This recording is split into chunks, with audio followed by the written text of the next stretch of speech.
Bismillahirrahmanirrahim. Assalamualaikum warahmatullahi wabarakatuh. Selamat siang adik-adik semua.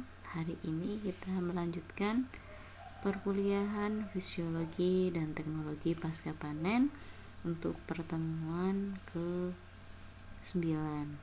Di sini di pertemuan 9 kita akan membahas mengenai minimal processing dan edible coating ya.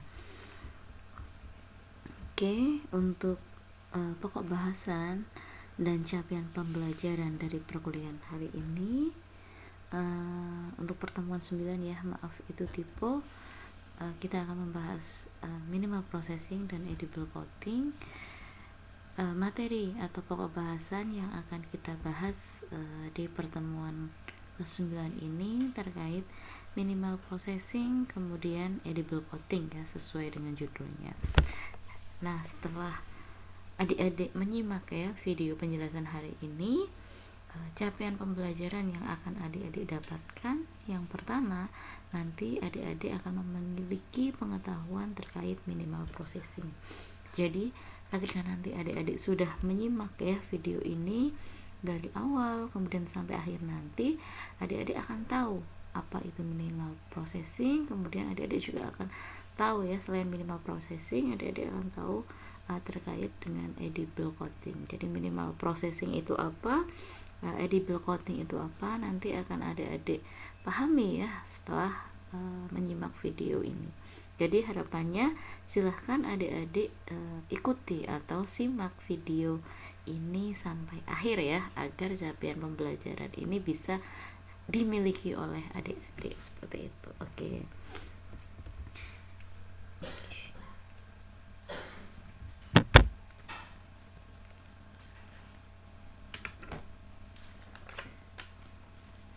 Oke.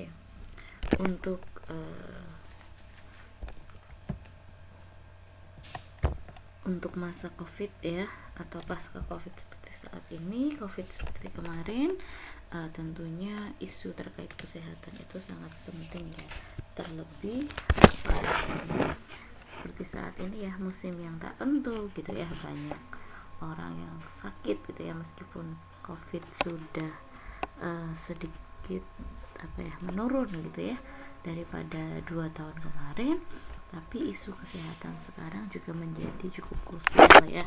Banyak orang yang flu, sakit gitu ya, sehingga perlu ya adik-adik untuk menjaga kesehatan ya, agar adik-adik tetap sehat gitu ya, tetap bisa kuliah dan sebagainya ya, dan beraktivitas juga gitu ya. Nah, maka adik-adik perlu ya menjaga kesehatan. Nah, salah satu upaya yang bisa dilakukan ya untuk menjaga kesehatan di saat musim tak tentu ya seperti saat ini adalah adik-adik selain olahraga ya, bisa dengan mengkonsumsi buah dan sayur ya. Nah, kenapa harus mengkonsumsi buah dan sayur gitu ya? Apa dampaknya bagi kesehatan? Nah, sistem kekebalan tubuh adik-adik itu bisa menjadi meningkat ya ketika adik-adik mengkonsumsi baik buah ataupun sayur ya. Kenapa demikian? Karena buah dan sayur ini kaya akan vitamin C ya, sehingga bisa meningkatkan kekebalan tubuh dari adik-adik ya. Nah, selain itu buah dan sayur ini juga bermanfaat ya, bisa melancarkan pencernaan gitu ya, kemudian bisa menurunkan kolesterol, karena buah dan sayur ini mengandung atau memiliki kandungan serat ya. Nah, serat ini bisa membantu menurunkan kolesterol, kemudian membuat adik-adik cepat kenyang ya. Nah, kalau yang mau diet ya, mbak-mbaknya ini, nah bisa ya mengkonsumsi makanan yang kaya akan serat gitu ya. Kemudian serat itu juga bisa melancarkan pencernaan ya. Nah, karena tren sekarang ya, pola hidup atau gaya hidup sehat gitu ya, salah satunya dengan mengkonsumsi baik buah ataupun sayur ini muncul ya tren baru ya gitu. Nah, tren baru ini juga dipengaruhi dari kebiasaan masyarakat sekarang ya. Masyarakat sekarang tren hidupnya itu praktis ya, ditambah sekarang mayoritas bekerja ya. Kalau dulu bekerja itu identik dengan laki-laki gitu ya, kemudian sekarang yang bekerja tidak hanya laki-laki tapi perempuan juga ya, karena sekarang banyak yang kerja gitu ya, kemudian menuntut gaya hidup yang praktis ya untuk saat ini. Nah, dari hal tersebut gitu ya, mendorong produsen-produsen ya untuk mengeluarkan produk olah minimal gitu ya, karena tren konsumsi masyarakat tadi ya, permintaan akan konsumsi dan buah dan sayur itu meningkat. Kemudian ketika mengkonsumsi, konsumen ini maunya sesuatu yang praktis gitu ya, males yang ribet gitu ya. Nah, case tersebut ya yang membuat produsen-produsen saat ini terus berinovasi ya, salah satunya dengan produk olahan minimal ya. Produk olahan minimal ini sekarang banyak dijumpai ya di pasaran gitu ya, misalkan di supermarket atau di yang lainnya gitu ya. Nah, apa itu produk olah minimal gitu ya? Nah, di sini yang dinamakan dengan apa namanya, produk olah minimal ya, atau yang biasa dikenal dengan minimal processing gitu ya, itu adalah serangkaian perlakuan ya yang dilakukan terhadap buah-buahan ataupun sayuran segar ya untuk menghilangkan bagian-bagian yang tidak dimakan. Jadi dalam buah dan sayur itu tidak semua bagian yang dimakan ya, seperti kulitnya gitu ya, misalnya nggak dimakan. Nah, ini dilakukan proses ya terhadap buah dan sayur tadi gitu ya, sehingga akan menjadi praktis ya bagi konsumen gitu ya. Selain tadi menghilangkan bagian yang tidak dimakan, ini juga bisa dilakukan pengecilan ukuran ya terhadap baik buahnya ataupun sayurannya ya, sehingga ketika konsumen mau mengkonsumsi gitu ya akan menjadi lebih praktis lagi ya, sehingga dalam penyajiannya ini juga akan mempersingkat waktu ya. Nah, jadi yang dinamakan minimal processing ini, dimana produk baik buah maupun sayur ini diolah secara minimal ya. Jadi produk tersebut dilakukan aplikasi atau proses yang minimal ya, seperti tadi pengupasan, pemotongan, pengirisan dan lain sebagainya ya, dengan bisa dilakukan pemanasan ataupun tanpa pemanasan ya untuk produk olah minimal ya, sehingga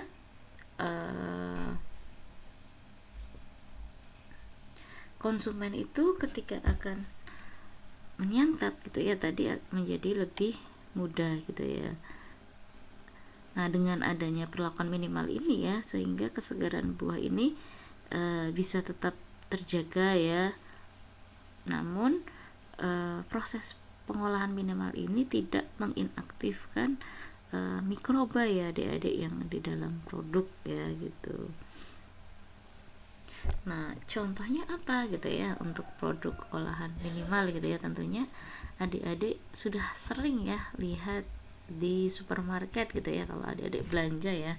Nah, ini bisa dilihat ya contohnya gitu ya, ada misalkan salad buah gitu ya, baik buah ataupun salad sayur gitu ya, atau produk fresh cut ya. Fresh cut contohnya ini ya, produk fresh cut sayur ataupun buah potong ya yang ready untuk dikonsumsi ya, atau ready untuk dimasak gitu ya. Nah, ini sudah di-cut ya, ketika adik-adik mau masak tom yum nggak perlu repot-repot lagi untuk memotong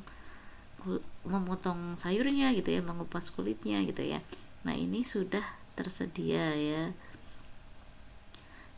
tinggal masak ya tadi, cepat dalam penyajian ya, sehingga untuk produk olahan minimal ini bisa langsung siap untuk dikonsumsi ya, atau ready to eat seperti tadi ya, salad atau fresh cut gitu. Selain ready to eat juga dia ready to cook ya, untuk sayur gitu ya, tadi sudah dikupas, sudah dipotong ya, tinggal cemplung-cemplung gitu ya, buat generasi yang mager gitu ya seperti saat ini tentunya memiliki benefit tersendiri ya, karena praktis gitu ya, butuh waktu yang cepat gitu.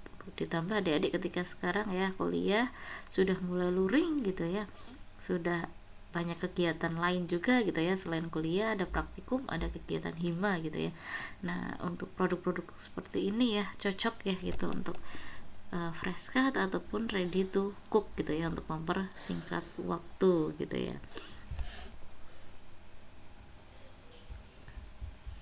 Nah di sini tadi sudah dijelaskan ya, untuk apa namanya, minimal processing itu ada tahap-tahapan ya, misalkan dilakukan pencucian, kemudian sortasi ya dari produknya. Setelah disortasi ditemukan ada yang cacat atau tidak gitu ya, dipisah-pisahkan ya, disortir, ada yang busuk gitu ya, kemudian dilanjutkan dengan proses pembersihan ya. Proses pembersihan ini dilakukan untuk produk-produk yang lolos tadi ya, sortir gitu. Setelah dibersihkan kemudian dilanjutkan dengan proses pengupasan ya, dan terakhir dari hasil pengupasan tersebut dilakukan proses pemotongan ya Dek. Nah ini beberapa tahapan singkat ya dari minimal processing ya. Kemudian selain pencucian, sortasi, kemudian pembersihan, pengupasan dan pemotongan ini ada proses-proses lain ya yang dilakukan gitu ya. Tadi misalkan ada pemanasan gitu ya. Nah ini proses-proses lain yang dilakukan ini tidak mempengaruhi atau tidak mengubah sifat atau mutu dari kesegaran produk ya, karena dia tidak menginaktivasi mikroba yang terdapat di dalam produknya gitu ya. Jadi hanya minimal processing ini membantu sesuatu menjadi lebih singkat atau menjadi lebih praktis ya konsumennya, tapi dia tidak memperbaiki atau tidak menjaga kualitas dari mutu produknya gitu ya, karena tadi untuk minimal processing ini dia tidak menginaktif mikroba-mikroba yang terdapat di produk makanan tadi gitu ya.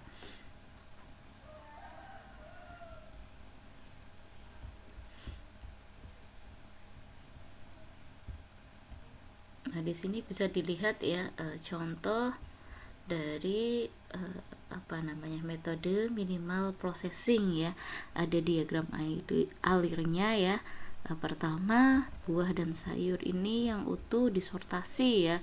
Kemudian buah dan sayur yang sudah disortasi dicuci, kemudian dilakukan pemotongan ya ketika buah atau sayur yang ukuran besar gitu ya. Kemudian untuk buah gitu ya, biasanya dia mengandung biji gitu ya, biji tidak dimakan oleh konsumen sehingga dilakukan proses pembuangan biji gitu ya.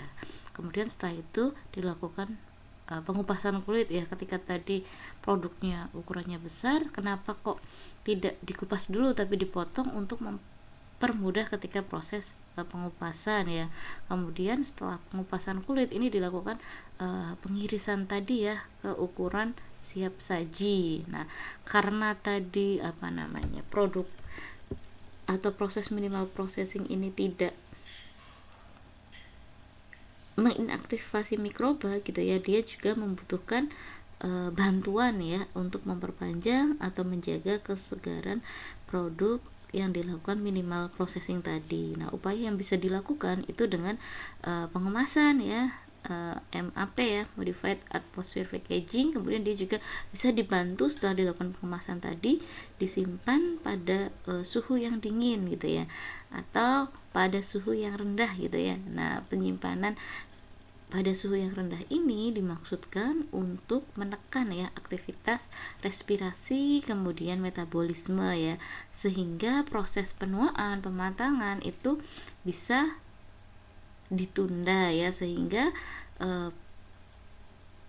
produk tadi gitu ya akan lebih tahan lama ya jika dibandingkan produk tadi ya fresh cut yang tidak dilakukan pengemasan ataupun penyimpanan dingin ya, karena dengan penyimpanan dingin ini bisa mencegah atau menginaktivasi mikroba ya, aktivitas mikroba gitu ya, seperti kapang, kemudian bakteri dan kamir, sehingga produk minimal processing tadi akan menjadi lebih panjang umurnya ya, umur simpannya, jika dibandingkan produk yang tidak disimpan dengan suhu yang rendah ya. Misalkan adik-adik mengupas mangga gitu ya, adik-adik biarkan di udara terbuka tanpa perlakuan lagi ya dengan suhu dingin, tentunya produk tersebut umur simpannya ya akan lebih singkat jika dibandingkan mangga kupas yang sudah dimasukkan ke dalam kulkas gitu ya dengan suhu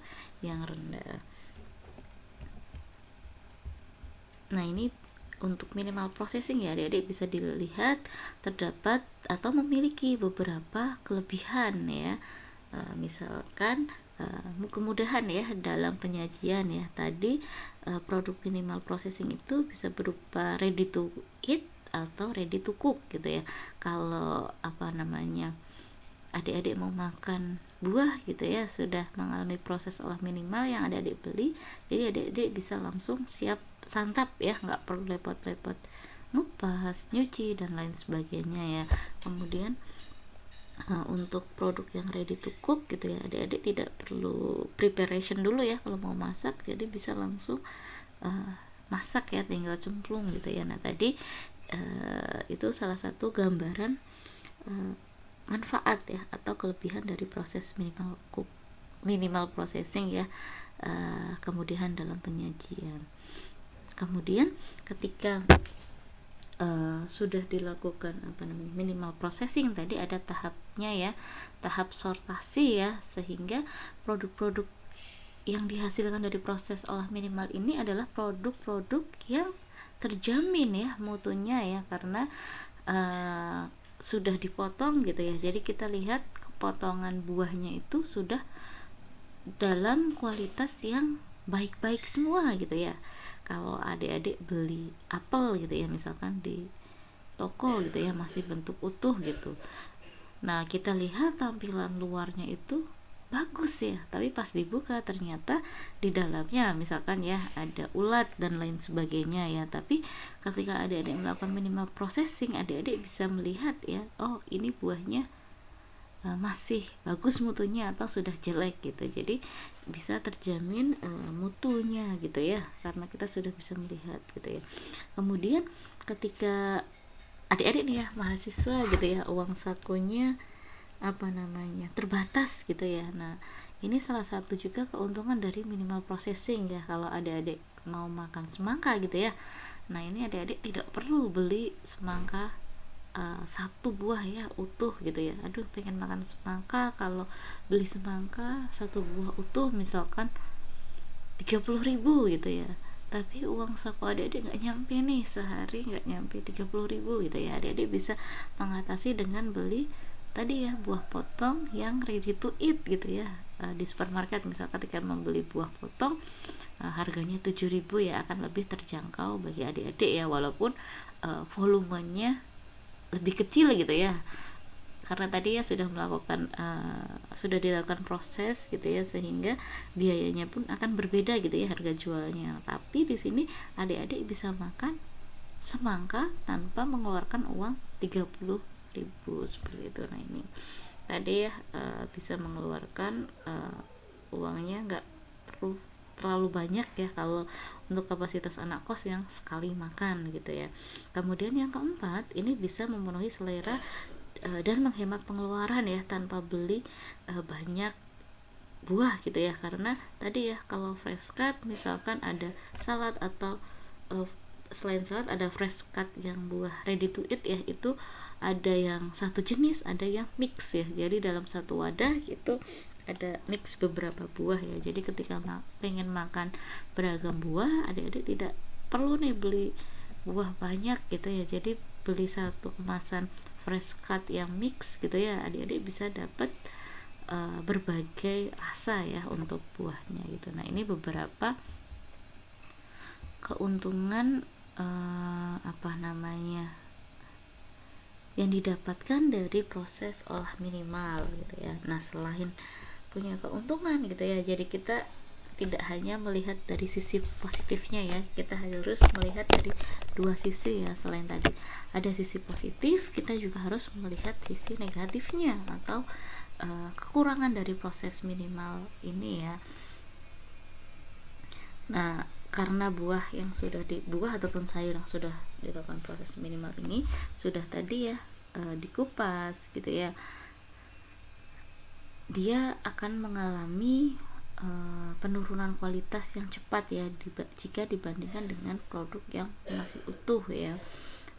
Penurunan kualitas yang terjadi ini bisa berupa warna ataupun tekstur ya, yang disebabkan oleh perubahan fisiologis atau aktivitas enzim dari produknya gitu ya, sehingga bisa meningkatkan respirasi produk yang sudah dipotong. Kemudian dia juga aktivitas mikrobanya juga akan meningkat gitu ya, sehingga umur simpan atau shelf life dari produk fresh cut ini atau produk yang sudah dilakukan proses minimal ini akan lebih pendek jika dibandingkan dengan buah utuh gitu ya. Jadi proses pengupasan, kemudian pemotongan, pengirisan yang dilakukan saat proses minimal processing ini menyebabkan buah dan sayur ini memiliki sifat yang mudah rusak, sehingga umur simpan dari produk tersebut menjadi lebih pendek. Kerusakan tersebut ini diakibatkan oleh reaksi fisiologis, kemudian reaksi biokimia serta reaksi mikrobiologis ya, yang bisa menyebabkan terjadinya perubahan warna ya dari produknya ya. Tadi misalkan produk olahan fresh cut ini akan cepat browning misalkan ya, apel yang sudah dipotong-potong gitu ya, dia akan menjadi lebih cepat berubah warnanya ya, atau mengalami degradasi warna. Selain degradasi warna juga dia akan mengalami perubahan baik tekstur ataupun flavor ya dari rasa gitu. Karena ketika dilakukan pemotongan ya, nah ini terjadi perlukaan bahan selama proses minimal processing tadi, sehingga bisa menyebabkan sel-sel yang ada di bahan tersebut menjadi rusak dan komponen intraselulernya seperti enzim ini bisa keluar ya, enzim pengoksidasinya. Nah, kondisi ini yang menyebabkan terjadinya perubahan reaksi fisiologis dan biokimia ya di dalam produknya ya. Tadi adanya polifenol oksidase. Nah, polifenol oksidase ini merupakan enzim yang terpenting pada buah dan sayur yang diolah minimal ya. Nah, ini bisa menyebabkan pencoklatan pada produk. Kemudian selain ada polifenol oksidase, ini ada enzim lain ya, yaitu lipooksidase, yang dia bisa mengkatalis peroksida sehingga menyebabkan pembentukan komponen aldehid ataupun keton, sehingga menyebabkan produk tadi ya memiliki bau yang tidak enak ya. Selain itu, pada produk yang sudah dilakukan minimal processing ini juga terjadi peningkatan senyawa etilen ya, yang bisa berkontribusi untuk mensintesis enzim yang berproses pada kematangan buah ya. Nah, ini juga bisa menyebabkan gangguan fisiologis ya, yang mengakibatkan pelunakan yang terjadi pada daging buah gitu ya. Kemudian dengan melakukan minimal processing ini juga bisa meningkatkan ya respirasi gitu ya, sebesar 20 hingga 70% ya. Nah, ini tergantung dari produk yang dilakukan minimal processing. Kemudian ketika adik-adik melakukan minimal processing gitu ya, ini akan menyebabkan resiko ya terkontaminasi oleh mikroba ya. Itu kemungkinannya lebih besar ya jika dibandingkan dengan produk yang belum mengalami minimal processing ya, atau masih produk yang utuh gitu ya.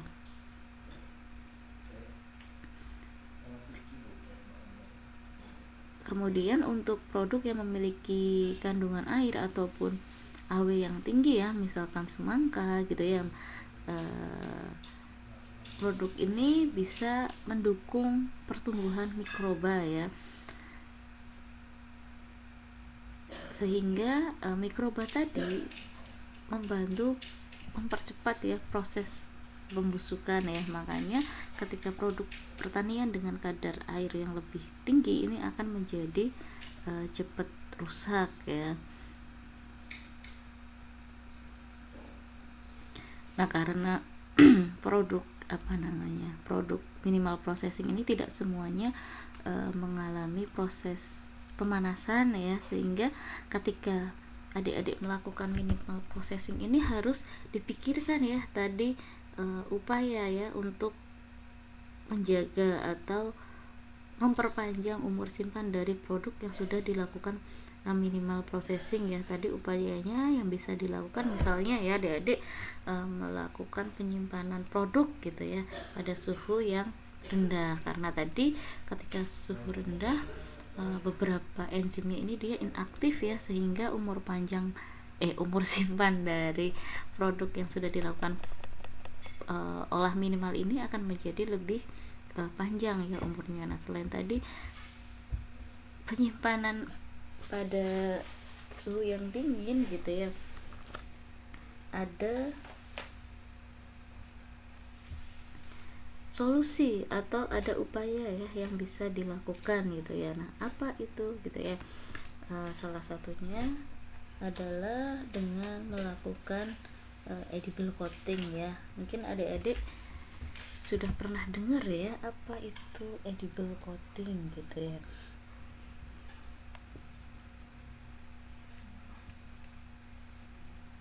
Apa itu edible coating gitu ya? Edible coating ini salah satu upaya gitu ya atau teknik yang dilakukan dengan cara memberikan pelapisan yang tipis ya pada produknya ya, untuk menghambat keluarnya gas, kemudian uap air, dan menghindari kontak antara produk dengan oksigen ya, sehingga proses pemasakan dari produknya, kemudian proses pencoklatan ini dapat diperlambat ya. Jadi ketika proses pemasakan, proses penurunan mutu ya tadi, proses pencoklatan ini bisa dihambat, maka umur simpan dari produk ini akan menjadi lebih lama gitu ya, dibandingkan dengan produk yang tidak diberikan perlakuan edible coating seperti itu.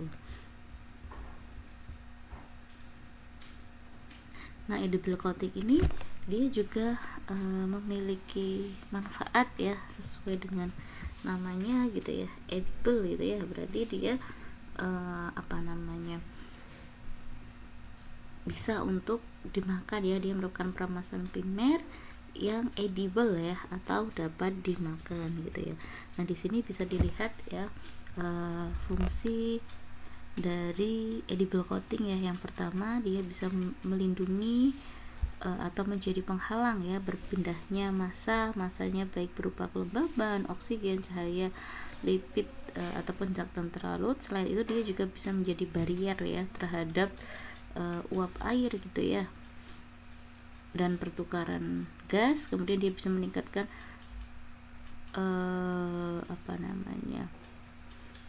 fungsi penanganannya. Kemudian dia merupakan zat pembawa ya atau zat adiktif. Kemudian dia bisa membantu mempertahankan integritas struktural dan mencegah hilangnya senyawa volatil dari produk gitu ya.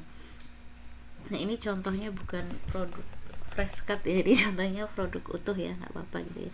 Jadi dengan edible coating ini adik-adik punya beberapa keuntungan ya yang didapatkan ketika mengaplikasikan edible coating ini ya. Misalkan edible coating ini kan bisa menurunkan AW ya dari permukaan bahan, sehingga kerusakan akibat mikroorganisme ini bisa dihindari gitu ya, karena AW-nya rendah. Jadi aktivitas mikroorganismenya juga akan menjadi lebih rendah gitu ya. Kemudian dia juga bisa memperbaiki struktur permukaan bahan ya, sehingga permukaannya ini menjadi menyilap ya Jadi produk yang dilakukan edible coating dan tidak ini akan beda ya penampakan visualnya. Kalau produk edible coating ini penampakan visualnya akan lebih mengkilap jika dibandingkan dengan produk yang tidak dilakukan edible coating gitu ya. Kemudian edible coating ini juga dapat mengurangi terjadinya dehidrasi ya pada produk gitu ya. Dehidrasi yang bisa menyebabkan produk ini susut bobotnya menjadi berkurang gitu ya, atau produknya menjadi cepat susut ya karena mengalami proses dehidrasi gitu ya. Kemudian edible coating juga dapat mengurangi kontak antara permukaan baik buah ataupun sayur ya dengan udara bebas ya, sehingga proses oksidasi ini yang dapat menyebabkan ketengikan pada produk ini bisa dikurangi. Kemudian edible coating juga bisa mempertahankan flavor ya dari produk aslinya. Tadi edible coating bisa memperbaiki penampakan produk ya karena dia menjadi lebih mengkilap ya. Nah, gimana sih caranya membuat edible coating ya? Jadi ketika adik-adik melakukan coating ini ya, keberhasilan edible coating ini bergantung ya dari pemilihan bahan yang digunakan untuk coatingnya ya. Nah, untuk bahan komponen edible coating sendiri ini ada beberapa kategori ya. Nah, kalau dilihat dari kategorinya ini ada 3 kategori ya. Yang pertama kategori hidrokoloid, kemudian yang kedua ada golongan lipid, yang ketiga adalah komposit ya. Komposit ini kombinasi dari hidrokoloid dan lipid ya. Nah, hidrokoloid ini yang digunakan untuk edible coating ini bisa dibedakan ya berdasarkan komposisinya, kemudian berat molekul dan kalarutannya di dalam air gitu ya. Nah, berdasarkan komposisinya ini hidrokoloid bisa dibagi menjadi 2 ya, protein dan karbohidrat. Nah, kalau karbohidrat sendiri itu ada pati ya, pati, gum. Kemudian untuk protein sendiri, golongan protein ini bisa yang digunakan bisa gelatin, kasein, protein kedelai, whey ataupun zein ya. Jadi itu tadi beberapa bahan ya yang bisa digunakan untuk kategori hidrokoloid ya. Biasanya untuk golongan karbohidrat ya yang berbahan dasar pati ini dia memiliki kelebihan ya karena memiliki sifat yang kohesif ya atau sifat yang baik, memiliki laju transpirasi gas ataupun uap air yang rendah. Namun dia punya kelemahan ya. Dari kelemahannya adalah ketahanan terhadap uap air itu rendah. Nah, untuk mengatasi kelemahan tersebut diperlukan bahan yang bersifat hidrofobik ya. Hidrofobik itu fobia terhadap air gitu ya. Nah, misalkan ditambah dengan emulsifier ya, CMC gitu. Nah, itu dia performanya akan menjadi lebih baik gitu ya. Nah, kemudian selain hidrokoloid di sini ada golongan atau kategori lipid ya, lipid atau lemak ya. Lipid ini bisa terdiri dari lilin ya atau wax, kemudian asli glycerol, kemudian asam lemak gitu ya. Nah, lipid ini memiliki fungsi untuk meningkatkan sifat ketahanan terhadap uap ataupun kelembaban ya, karena tadi lipid memiliki sifat yang hidrofobik ya atau fobia terhadap hidro air ya.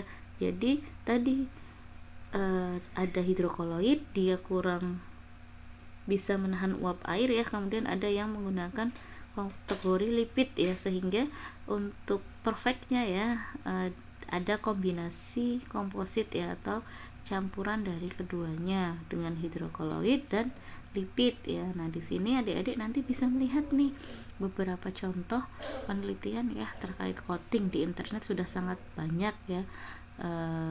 Ada beberapa bahan ya yang sering digunakan untuk penelitian gitu. Harapannya adik-adik bisa coba ya, atau membaca atau searching materi-materi terkait edible coating ya. Nah, dengan membaca tersebut nanti adik-adik akan ada ide penelitian gitu ya, ada gambaran apa sih yang bisa dikaji dari mata kuliah fisiologi dan teknologi pasca panen ini untuk kajian penelitian ya, meskipun masih semester awal gitu ya, paling tidak sudah ada gambaran misalkan adik-adik tertarik untuk mempelajari ini ya. Oke, maaf. Nah, kemudian untuk metode pengaplikasian dari coating ini ada beberapa metode ya adik-adik yang bisa dilakukan dalam mengaplikasikan metode coating gitu ya. Tadi kalau adik-adik sudah tahu bahan pembuatnya ya, ada hidrokoloid, ada lipid, atau kombinasi dari keduanya gitu ya. Ketika adik-adik sudah menghasilkan larutan coating gitu ya, untuk pengaplikasian ke produknya ini bisa dengan 3 metode tadi ya. Sebentar, mulai dari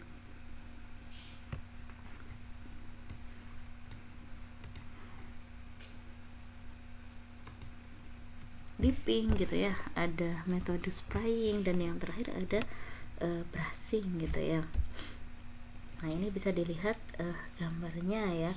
Nah, untuk metode yang pertama ini bisa dilihat ya, metode dipping ya, atau dip coating gitu ya. Pertama ini produk yang belum di coating gitu ya, kemudian dilakukan dipping, kemudian diuapkan ya atau diangin-anginkan gitu ya, kemudian dia akan dihasilkan produk yang sudah tercoating ya. Jadi metode dipping ini merupakan salah satu metode pelapihan yang sederhana ya, dengan cara pencelupan bahan atau produk pada larutan lilin tadi ya, atau larutan edible tadi ya. Nah, pada proses dipping ini kecepatan dari pencelupan, kemudian kecepatan dari penarikan bahan ya ke dalam dari larutan ini menjadi hal yang penting yang perlu diperhatikan ya. Proses dipping ini teknik yang paling mudah ya adik-adik jika dibandingkan dengan yang lainnya, sehingga proses dipping ini merupakan teknik yang umum atau yang paling sering digunakan gitu ya. Biasanya untuk teknik dipping ini, produk yang biasanya digunakan ini adalah produk yang memiliki permukaan yang kurang rata gitu ya.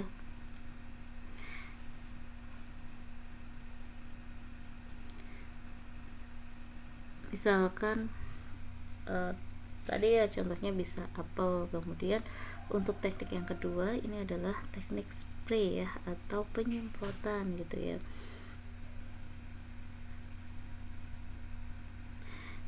Nah, teknik spray ini memiliki kelebihan ya, jika diaplikasikan tingkat ketebalan dari lapisan yang dispraykan ini lebih rendah ya, jadi lebih efisien dalam penggunaan bahannya gitu ya. Kemudian bahan yang dispray ini akan menjadi lebih cepat menempel pada produknya gitu ya,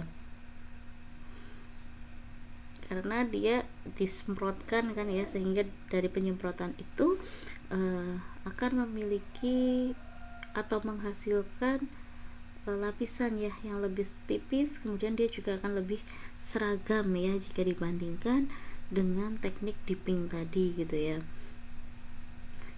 Untuk produk ini untuk teknik ini ya, maksudnya ini biasanya digunakan untuk produk-produk yang memiliki dua sisi permukaan gitu ya. Kemudian yang terakhir ada teknik brushing ya, atau pengkolesan. Jadi caranya ini ya, buah yang belum di coating gitu ya, kemudian dia dioleskan gitu ya dengan bantuan kuas, sehingga dihasilkan produk yang sudah tercoating gitu ya. Nah, di sini ada beberapa gambaran ya adik-adik ketika pengaplikasian metode coating di tingkat industri gitu ya. Nah di sini untuk spray gitu ya, spray ini dibantu dengan spray bar gitu ya, karena produknya banyak ya kalau di industri, bukan skala lab lagi gitu ya, jadi butuh alat seperti spray bar gitu ya. Kemudian ini untuk produk, untuk mekanisme brushing ya, di sini ada conveyor, ini dijalankan, nanti ada brushnya ya, kemudian dia menghasilkan produk yang sudah di coating gitu ya. Oke, untuk sementara untuk materi kuliah hari ini terkait pengolahan minimal dan edible coating sampai di sini. Terima kasih sudah menyimak. Semoga bisa bermanfaat untuk adik-adik semua ya. Terima kasih. Assalamualaikum warahmatullahi wabarakatuh.